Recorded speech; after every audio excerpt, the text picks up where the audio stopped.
ಮೊದಲನೇದು ಕೆರೆ, ಎರಡನೇದು ಒತ್ತುವರಿ, ಮೂರನೇದು ಇದರಿಂದ ಇರುವಂಥ ಪ್ರಭಾವಿಗಳು ಯಾರು? ಮೈಸೂರಿನಲ್ಲೇ, ಮೈಸೂರು ತವರು ಜಿಲ್ಲೆಯಲ್ಲೇ ಸಿ ಎಮ್ಗಿಂತ ಪ್ರಭಾವಿ ವ್ಯಕ್ತಿಗಳು ಯಾರು?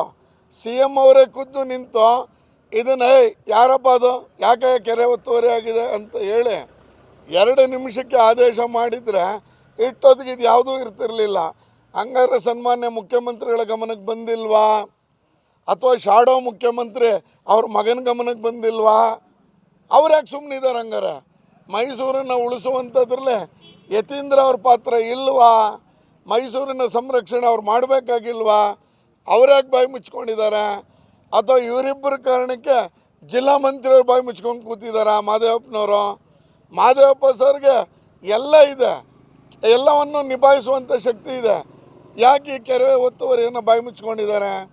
ಇವ್ರು 3 ಜನಕ್ಕೂ ಇಂಥನೂ ಪ್ರಭಾವ ಬೀರೋರು ಯಾರು? ಹಂಗಾದ್ರೆ ಇವ್ರು 3 ಜನದ ಮೇಲೆ ಪ್ರಭಾವ ಬೀರಿದ್ರೆ ಮೇಲ್ಗಡೆ ಭೈರತಿ ಸುರೇಶ್ ಅವರ, ನಗರಾಭಿವೃದ್ಧಿ ಸಚಿವರ, ಯಾರು ಅನ್ನೋದು ಬೇಕು ನಮಗೆ.